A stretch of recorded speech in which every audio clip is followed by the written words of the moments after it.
Karim, I'm in position. Karim, brother. Mahmoud, I am in position. I see the American. Yallah, Karim, yallah. Death to the west. Now what? Now we wait. Yallah, yallah.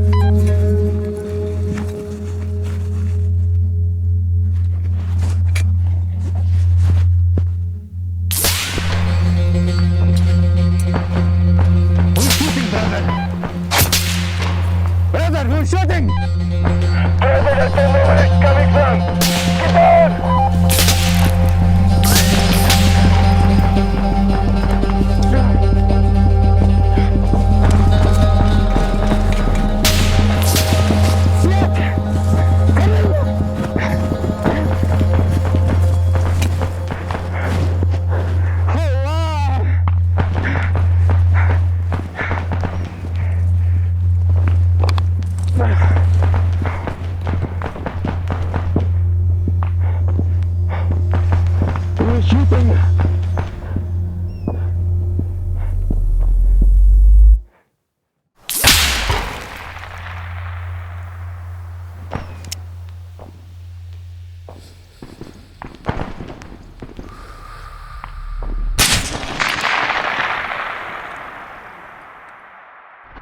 All right, guys, good morning, good evening, and good night. So, as you probably saw in the little intro video, today we're gonna be doing something pretty cool. So Tyler is gonna be setting up his NWS RECCE Rifle. Yes, sir. So we'll start with the base gun. Thanks for joining us today. We're gonna be doing some assembly and some painting. I'm usually a little afraid of painting guns because I like them in black, but we'll go ahead and paint it today. We're gonna do like a price breakdown and just kind of showing everything that Tyler put into building his rifle. Yep. So we'll start with the price breakdown. And first thing is the base gun. The base gun is a Tokyo Marui MWS M4A1 SOPMOD. Bought it used, got it for about $450, which was a super good deal. Yeah, that's really good. I got it for a steal. Normally they retail anywhere from like $450 before shipping, $600 if you get them in the States already imported. Yeah, it's risky always buying, you know, a used gun, but I mean, it's kind of worth the risk. And obviously with the gas platform, I mean, you could just fix it right up. It's so easy to work on. It's not even a problem. First part we're gonna go into is the GNP 14.5 RECCE Front End Kit for the MWS. Custom engraved by Run-In Workshop. It has the Knights Armament Vero Beach trades on it, so pretty cool. You know, if you buy a real CAC Raz with Vero Beach Florida markings, you're gonna be spending a fucking shit ton. That's the Gucci. Yeah, that's the Gucci shit. And that kit comes with the barrel as well. The barrel, the slip ring, so everything. The kit you bought is essentially the entire barrel except assembly. for the so not the muzzle device. Okay, yeah. So it's handguard, barrel, delta ring, gas block. Or actually, no, I'm lying. The muzzle device was part of it. It was all part of it. I bought the Z parts one. It's on your other gun, on your Delta gun. Oh, okay. Because it's like this whole unit right here. Okay. So I lied. That's I sick. lied about that. There you go. You get everything you need in one fucking purchase right there. The next thing that I did was, for whatever reason, the GMP freaking handguard and the barrel nut, it was too long, so I had to turn it down on my lathe. I had to turn it down maybe like a 32nd of an inch because the rail was just not seating all the way up against the end of the rail when you put the slip ring on. Yeah, there was a little bit of gap there. Yeah, so I had to go ahead and do that. I like machining. It's a lot of fun. The next part on my build was the Z Parts Mark 12 suppressor, and that was $54.96. It's got the OpSync engravings on it. They're not that great. And then the knurling is kind of wacky, but it's okay. Gets the job done. Yeah. You're gonna paint the gun anyway, so yep. Who cares? Gonna paint it anyway. All right, so my next set of parts, which will go on the rail, are Knights Armament 9-rib rail panel covers. Some of them are used, some, I don't know. They're all just various conditions. All of these are real though, right? Yeah, they are real. Nice. I do want to get a pair or a set of the NSN marked ones, but for now we'll just do these. Those were $26.65 each. Next part, SomoGear PEC 2A old school visible laser. It's the flashlight and green laser version. I didn't want to spend the money on the IR version. $69.99. These ones have IR. Oh, they do have IR. Yep. So they're just not that great, right? Or they're not potted or it's whatever. not potted. So I actually love this. I have this on my Mark 18 Moto, and yeah, if you're wondering, it does have IR. It's just not potted. So if you're putting it on a real gun, don't put it on a real gun. This is great. I love the SomoGear stuff. Those are my favorite replica PEC units. Next item we got is the B&T BT10 VA Atlas Bipod. It's amazing. I freaking love it. Yeah, this thing's sick. That was $219.95. Those are real dollars, not even Airsoft bucks. Yeah, that was that one hurt my wallet. The replica ones are pretty good for the money, but yeah, the replica ones, they're like flimsy, and then we have one, and it's like one of the adjustment points is super floppy and the other one is super stiff. Yeah. This is just, it just feels damn good. Like I don't know how to put it. This thing is definitely worth the money for sure if you're willing to spend it. Yeah, and the on the replicas, the little ball swivel just does not stay tight, so you end up, your gun will shift, flop around all the time. Yeah. So we got that part. The next part, we got the Novel Arms TAC-1 scope.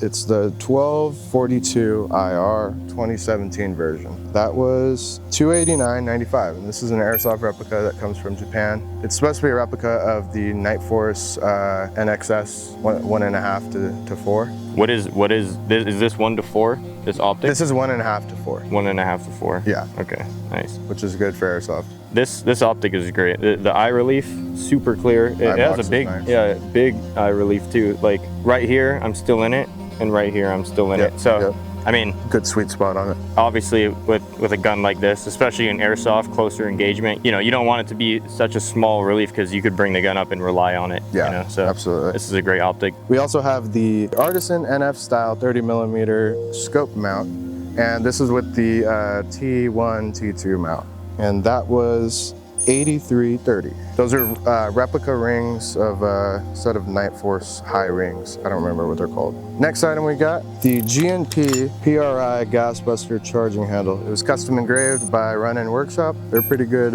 company. They got they take in a bunch of products and then they'll custom engrave them with what they're supposed to have on them. That was a product made by someone else, but engraved by them? Yes, yeah. So it's made by GNP and then they engrave it.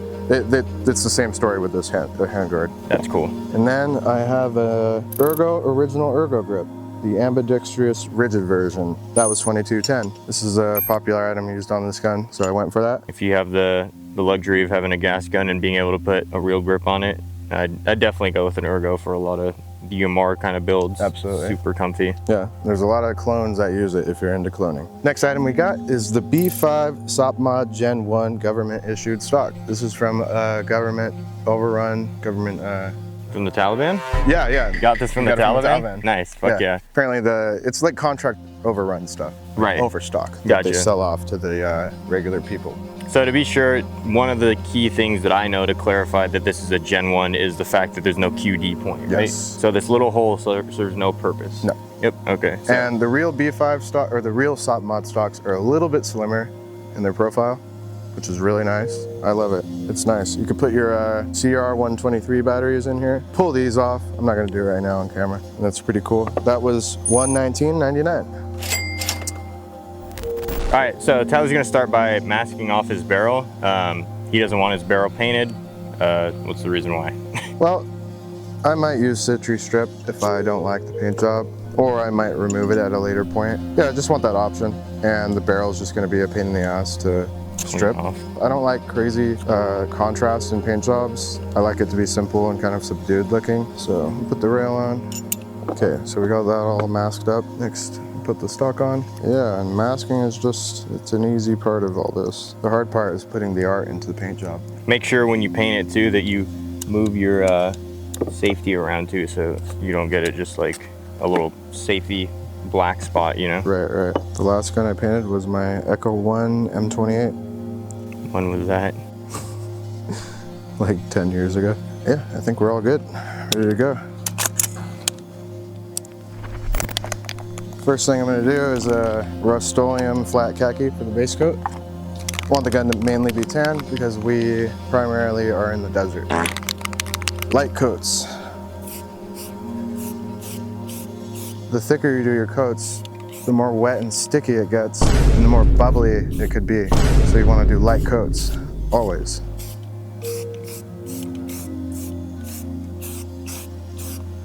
But the whole reason painting this gun is because it is a RECCE rifle. You don't want a black shiny gun when you're in the brush, you know. A RECCE rifle basically is something that you could take to sustain yourself when you're out in the brush. Typically when you're doing RECCE, you don't want to be spotted, you don't want to get into a fight. You're just there gathering information. You just have that gun there for you for backup. And this was a particular gun that was based off the Mark 12 SPR program. They ended up using that setup with a 15.1-inch barrel just because it was a little bit more mobile. If you've seen the Medal of Honor Warfighter trailer, there's some first-person videos of a guy running a RECCE rifle just like this. Lone Survivor, the Mark 12s in those RECCE rifles, but they're not. They're like the full Mark 12 Mod 1. I think I could flip maybe now. I'm kind of now not giving a fuck. Like, I'm just trying to keep this gun from being black. I didn't mean that. And I'm not worried if I take off a little bit of paint when I'm doing this. Still tacky. It's not gonna fully dry up until tomorrow. Yeah, I think I had it right here.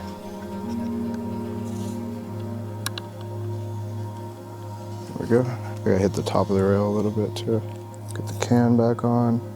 I'm just gonna put it over the masking tape for now. What's your phone, bro? Oh. That's not any help. What the fuck?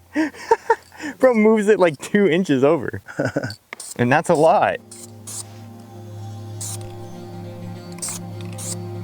Lighten that up there. That's cool. That looks good. Yeah. Gotta beat the devil out of it or what? Beat the devil out of it. Get!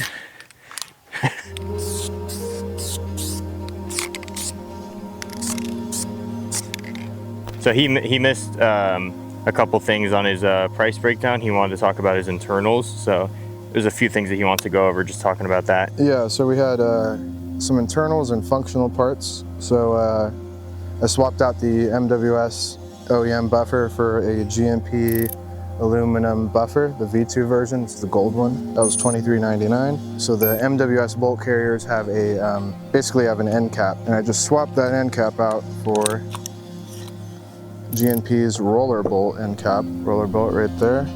That just helps with reducing friction, makes the bolt roll in the buffer tube a lot smoother. 3060. I swapped out the hop-up unit for a Guns Modify zinc hop-up base. That was 4051. I swapped out the ZET plate for a lightweight ZET plate, which helps for getting the bolt carrier to lock back on green gas a lot easier. It's just, it's lighter weight, so it's not held down. That was 1638. I swapped out the barrel just to reach the end of the muzzle device to a GMP 6.03 type bore barrel for the MWS. It's a 370 millimeter. That was 3442. Buffer tube, I swapped out for an Artisan 6-position buffer tube. That was 30 bucks. The reason I did that is because the stock MWS buffer tubes have a end cap that the screw can undo itself and you have to Loctite it if you don't want it to come undone. I just don't want to worry about that, so I get a 1-piece buffer tube. That's cool. Yeah. And then as for the hop-up, I swapped out the stock nub for a 6G MWS super nub, and they're made out of brass, turned on a lathe. A lot heavier, so you could lift up to 40s or up. MWS guns just run best on 36s. That's my opinion. 40s are great, but they're a little slow. Shooting a 36, I mean, what do you think the effective range of this rifle is? I mean, I might be able to get out to 250 feet. That's pretty solid. Yeah, especially, I mean, your barrel doesn't come all the way up to the suppressor. It's only about right here. Yeah. And for a gas gun, I mean, gas guns more notoriously kind of are, you know, you're sacrificing gameplay over functionality for a bit, but yeah, but for the Tokyo MWS, Marui platform, they're about replicating realism with the manual of arms, but the internals are nothing like a real AR, like the VFC guns are. They're meant to just perform well. Right. The airsoft side of it, like the hop up and barrels are great. Yeah, and that super nub was $43.91. Yeah, I mean, this gun should be a pretty damn good little DMR kind of roll gun. Yeah, we'll definitely have to do a video just taking it out and shooting it and stuff, and just trying it. Absolutely. But yeah, we just kind of wanted to do this video just showing you guys kind of how we paint a gun. If you're new to painting a gun, you know, just showing you how we like to do it, some techniques and stuff like that. And also just Tyler, you know, wanted to show off his clone and everything he put into it. Yeah. You know, we do a lot to clone our rifles and stuff. It's a lot of research and a lot of money and stuff. So I think it's really cool to have this platform to show it off. And even, you know, you guys that clone, it would be awesome, you know. Submit your clones. Yeah, you could send us pics. You could follow us on our Instagram and, you know, show us pics of your guns. Talk about what we did wrong with ours. How can we improve our clones, all that kind of stuff. Yeah, absolutely. Thank you guys for stopping by. Thanks for watching. Hope you learned something. Hope you just had fun watching us. And make sure you subscribe, leave a comment, be our friends, talk to us, roast our fumbles, all that kind of stuff. Any last words to say? Like I said last video, go outside. Go outside. Alrighty guys, thank you.